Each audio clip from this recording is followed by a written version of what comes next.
बिस्मिल्लाहिर्रहमानिर्रहीम अस्सलाम वालेकुम। अच्छा जी दोस्तों, अज असी गल करांगे सियालकोट खारियां मोटरवे जी बन रही है ਉਹਦੇ ਦੇ ਤੇ गर्मी जी है ना अज बहुत ज़्यादा है। थले बैग गल करने।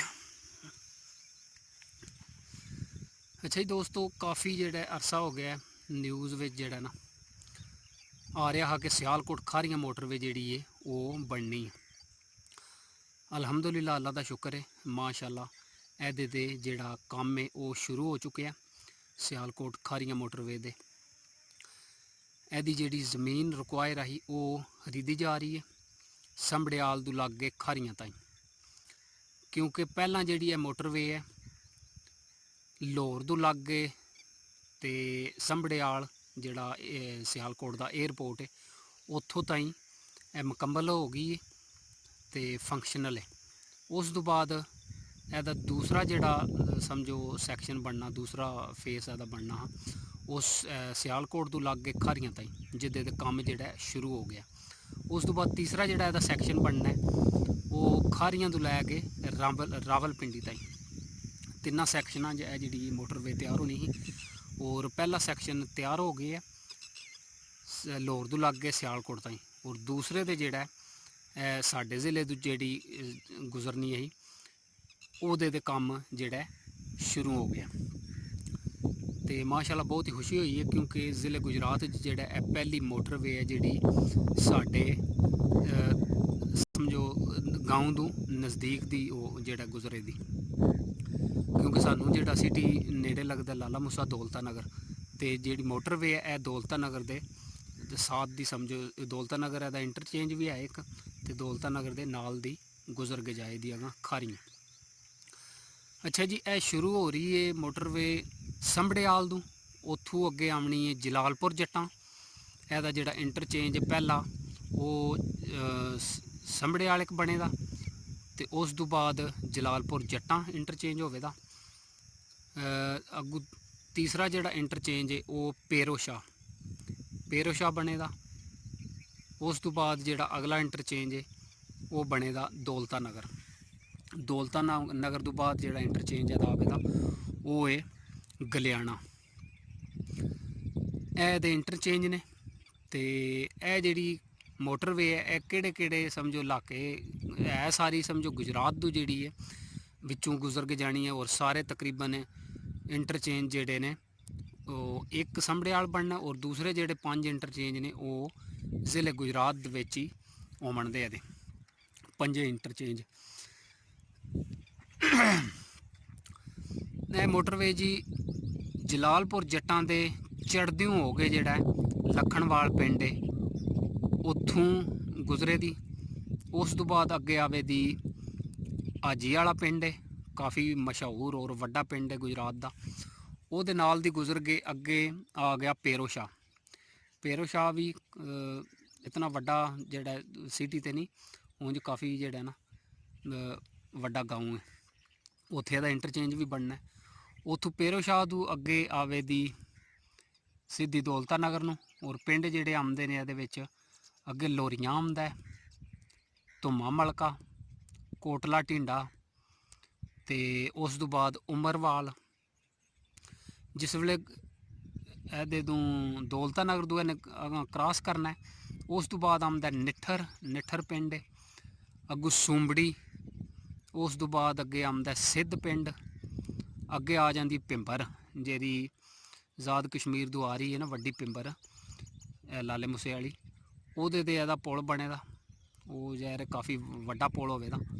उस तो बाद अगे आ जाएगा कोटली बजाड़ जोड़ा एदा मोटरवे का एंड पॉइंट है, और उतों इंटरचेंज लैके सीधा GT रोड जोड़ा खारियां वाला लाले मूसे वाला वो कनैक्ट किया जाएगा।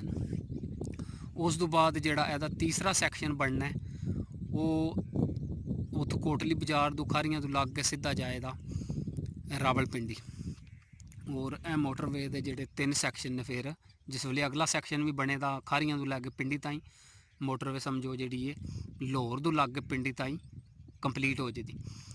बहरहाल फिलहाल जोड़ा सैक्शन शुरू होया दा दूसरा वो संबड़ियाल तो लागे खारियां ताईं बनना है, ਤੇ ਇਹਦੇ ਤੇ ਜਿਹੜਾ ਜ਼ਮੀਨ ਹੁਣ ਖਰੀਦੀ ਜਾ ਰਹੀ ਹੈ, ਇਹਦੇ ਤੇ ਕੰਮ ਜਿਹੜਾ ਸ਼ੁਰੂ ਹੋ ਗਿਆ, ਤਕਰੀਬਨ ਮੇਰੇ ਹਾਲ 'ਚ ਹਫ਼ਤਾ ਕੁ ਹੋ ਗਿਆ। ਇਸ ਮੋਟਰਵੇ ਦੇ ਕੰਮ ਜਿਹੜਾ ਬੜੀ ਤੇਜ਼ੀ ਨਾਲ ਸ਼ੁਰੂ ਹੋ ਗਿਆ, ਕਿਉਂਕਿ ਗੌਰਮੈਂਟ ਨੇ ਜਿਹੜਾ ਉਹ ਇਹਨੂੰ ਫਾਸਟ ਟਰੈਕ 'ਚ ਬਣਾਉਣਾ। ਤੇ ਇਹਦੇ ਤੇ ਜਿਹੜਾ ਤਕਰੀਬਨ ਮੇਰੇ ਹਾਲ 'ਚ 2.5 ਕੁ ਸਾਲ ਜਿਹੜਾ ਗੌਰਮੈਂਟ ਕਹਿ ਰਹੀ ਹੈ ਕਿ ਇਹਨੂੰ ਮੁਕੰਮਲ ਹੋਣੇ ਨੂੰ 2.5 ਸਾਲ ਦੇ ਅੰਦਰ ਅੰਦਰ ਜਿਹੜੀ ਹੈ ਕੰਪਲੀਟ ਹੋ ਜਾਏਗੀ। ਤੇ ਇਹ ਜਿਹੜੀ ਮੋਟਰਵੇ ਹੈ ਗੁਜਰਾਤ ਵਿੱਚ ਪਹਿਲੀ ਮੋਟਰਵੇ ਹੋਵੇਗੀ ਜਿਹੜੀ ਗੁਜਰਾਤ ਦੇ ਜ਼ਿਲ੍ਹੇ ਗੁਜਰਾਤ ਵਿੱਚੋਂ ਗੁਜ਼ਰੇ ਦੀ।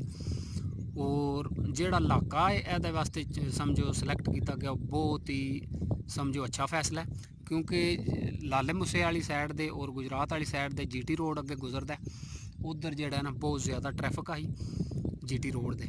ਇਸ ਵਾਸਤੇ ਇਹ ਮੋਟਰਵੇ ਜਿਹੜੀ ਹੈ ਇੱਧਰੋਂ ਲਾਲੇ ਮੂਸੇ ਔਰ ਗੁਜਰਾਤ ਦੇ ਚੜ੍ਹਦਿਓਂ ਕਰਕੇ ਗੁਜਰਾਤ ਤੋਂ ਮੇਰੇ ਹਾਲ 'ਚ ਜਲਾਲਪੁਰ ਜੱਟਾਂ ਹੋਣਾ ਹੈ ਕੋਈ ਤਕਰੀਬਨ 15-16 ਕਿਲੋਮੀਟਰ ਜਾਂ ਕੋਈ 2 ਕਿਲੋਮੀਟਰ ਉੱਤੇ ਹੋਣਾ, 20 ਕਿਲੋਮੀਟਰ ਹੋਣਾ। ਉੱਥੋਂ ਜੇ ਗੁਜਰਾਤ ਤੋਂ ਫੈਸਲਾ ਦਾ ਸਮਝੋ ਜਿਹੜਾ ਨਾ ਉਹ 15-20 ਕਿਲੋਮੀਟਰ ਹੈ। ਜੇ ਉੱਥੋਂ ਗੁਜਰਾਤੋਂ ਲੱਗ ਗਏ ਜਲਾਲਪੁਰ ਜੱਟਾਂ ਵੱਲ ਜੇ ਇਹਦੇ ਦੇ ਜਿੰਨੇ ਜਾਣਾ ਹੈ ਮੋਟਰਵੇ ਦੇ ਗੁਜਰਾਤੋਂ ਜਲਾਲਪੁਰ ਜੱਟਾਂ ਵਾਲੀ ਸਾਈਡ ਦੇ। ਤੇ ਜਿਹੜਾ ਲਾਲਾ ਮੂਸਾ ਹੈ ਤੇ ਉਹ ਖਾਰੀਆਂ, ਇਹਨਾਂ ਨੂੰ ਤਾਂ ਸਮਝੋ ਬਿਲਕੁਲ ਨਜ਼ਦੀਕ ਹੈ, ਕਿਉਂਕਿ ਲਾਲੇ ਮੂਸੇ ਸਿੱਧਾ ਖਾਰੀਆਂ ਜਿੰਨੇ ਜਾਣਾ ਮੋਟਰਵੇ ਦੇ ਤੇ ਖਾਰੀਆਂ ਤੋਂ ਇੰਟਰਚੇਂਜ ਲੈ ਕੇ ਜਿੰਨੇ ਲੋਰ ਵੱਲ ਜਾਣਾ ਉੱਥੋਂ ਇੰਟਰਚੇਂਜ ਦੇ, ਤੇ ਜਿੰਨੇ ਪਿੰਡੀ ਵੱਲ ਜਾਣਾ ਉੱਥੋਂ ਜਿਹੜਾ ਨਾ ਇਹਨੂੰ ਲਾਲੇ ਮੂਸੇ ਨੂੰ ਤੇ ਖਾਰੀਆਂ ਨੂੰ ਉਹ ਇੰਟਰਚੇਂਜ ਜਿਹੜਾ ਗਲਿਆਣਿਆਂ ਵਾਲਾ ਉਹ ਹੀ ਸੂਟ ਕਰਦਾ। ਅੱਛਾ ਜੀ, ਸਾਡੇ ਗਾਉਂ ਨੂੰ ਜਿਹੜਾ ਨਜ਼ਦੀਕ ਹੋਵੇਗਾ ਇੰਟਰਚੇਂਜ ਇਸ ਮੋਟਰਵੇ ਦਾ ਉਹ ਦੌਲਤਾ ਨਗਰ ਵਾਲਾ ਇੰਟਰਚੇਂਜ ਹੋਵੇਗਾ, ਕਿਉਂਕਿ ਦੌਲਤਾ ਨਗਰ ਸਾਨੂੰ ਇੱਥੋਂ ਗਾਉਂ ਤੋਂ ਤਕਰੀਬਨ 4 ਕਿਲੋਮੀਟਰ ਦੂਰ ਹੈ ਤੇ ਸਾਡੇ ਨਜ਼ਦੀਕ ਇਹ ਹੀ ਹੋਵੇਗਾ ਦੌਲਤਾ ਨਗਰ ਵਾਲਾ ਇੰਟਰਚੇਂਜ। ਉਸ ਤੋਂ ਬਾਅਦ ਦੌਲਤਾ ਨਗਰ ਨੂੰ ਇਹ ਜਿਹੜਾ ਕੋਟਲਾ ਕਕਰਾਲੀ ਹੈ, ਕੋਟਲਾ ਕਕਰਾਲੀ ਨੂੰ ਵੀ ਇੰਟਰਚੇਂਜ ਦੌਲਤਾ ਨਗਰ ਵਾਲਾ ਹੀ ਲੱਗੇਗਾ। ਉਸ ਤੋਂ ਬਾਅਦ ਆਜ਼ਾਦ ਕਸ਼ਮੀਰ ਜਿਹੜਾ ਭਿੰਬਰ ਸ਼ਹਿਰ ਹੈ ਆਜ਼ਾਦ ਕਸ਼ਮੀਰ ਦਾ, ਔਰ ਆਜ਼ਾਦ ਕਸ਼ਮੀਰ ਨੂੰ ਵੀ ਦੌਲਤਾ ਨਗਰ ਵਾਲਾ ਇੰਟਰਚੇਂਜ ਨਜ਼ਦੀਕ ਹੋਵੇਗਾ। ਆਜ਼ਾਦ ਕਸ਼ਮੀਰ ਨੂੰ ਵੀ ਸਮਝੋ ਇਹ ਜਿਹੜਾ ਦੌਲਤਾ ਨਗਰ ਵਾਲਾ ਔਰ ਪੇਰੋ ਸ਼ਾਹ ਵਾਲਾ ਇੰਟਰਚੇਂਜ ਇਹ ਦੋਵੇਂ ਆਜ਼ਾਦ ਕਸ਼ਮੀਰ ਨੂੰ ਲੱਗਣ ਦੇ। ਉਸ ਤੋਂ ਬਾਅਦ ਕੜੀਆਂ ਵਾਲਾ ਦੌਲਤਾ ਨਗਰ ਤੋਂ ਚੜ੍ਹਦੇ ਤੇ ਟਾਂਡਾ ਜਲਾਲਪੁਰ ਸੋਹਬਤੀਆਂ ਉਹਨਾਂ ਸਾਰਿਆਂ ਜਿਹੜੇ ਉਹ ਸਿਟੀ ਨੇ ਉਹਨਾਂ ਨੂੰ ਪੇਰੋ ਸ਼ਾਹ ਵਾਲਾ ਜਿਹੜਾ ਇੰਟਰਚੇਂਜ ਹੈ ਤੇ ਜਲਾਲਪੁਰ ਜੱਟਾਂ ਵਾਲਾ ਉਹ ਲੱਗੇਗਾ। ਇਹ ਜਿਹੜੇ ਸਾਰੇ ਇੰਟਰਚੇਂਜ ਨੇ ਇਹਦੇ ਮੋਟਰਵੇ ਦੇ ਜ਼ਿਲ੍ਹੇ ਗੁਜਰਾਤ ਵਿੱਚ ਨੇ, ਔਰ ਜ਼ਿਲ੍ਹੇ ਗੁਜਰਾਤ ਨੂੰ ਸਾਰਾ ਤਕਰੀਬਨ ਜਿਹੜੀ ਹੈ ਆਬਾਦੀ ਹੈ ਚੜ੍ਹਦੇ ਵਾਲੀ ਸਾਈਡ ਦੇ ਜ਼ਿਲ੍ਹੇ ਗੁਜਰਾਤ ਤੋਂ ਔਰ ਲਾਲੇ ਮੂਸੇ ਖਾਰੀਆਂ ਤੋਂ ਚੜ੍ਹਦੇ ਹੀ ਤੇ ਮੋਟਰਵੇ ਗੁਜ਼ਰ ਰਹੀ ਹੈ।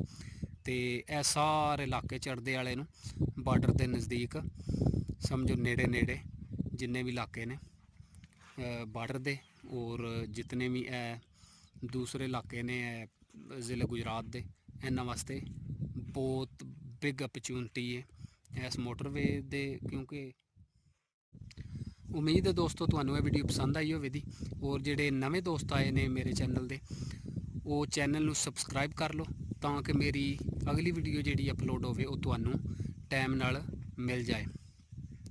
ਸਬਸਕ੍ਰਾਈਬ ਕਰਕੇ ਨਾਲ ਜਿਹੜਾ ਬੈਲ ਆਈਕਨ ਦਾ ਬਟਨ ਹੈ ਉਹ ਵੀ ਪ੍ਰੈਸ ਕਰ ਲਓ ਤਾਂ ਕਿ ਤੁਹਾਨੂੰ ਨੋਟੀਫਿਕੇਸ਼ਨ ਜਿਹੜਾ ਉਹ ਟਾਈਮ ਨਾਲ ਮਿਲ ਜਾਏ। ਤੇ ਮਿਲਨੇ ਆ ਕਿਸੇ और अच्छी जी वीडियो ज। अपना और अपनों का ख्याल रखें। तो मिलते हैं किसी और अच्छी सी वीडियो में, तब तक के लिए अल्लाह हाफिज़।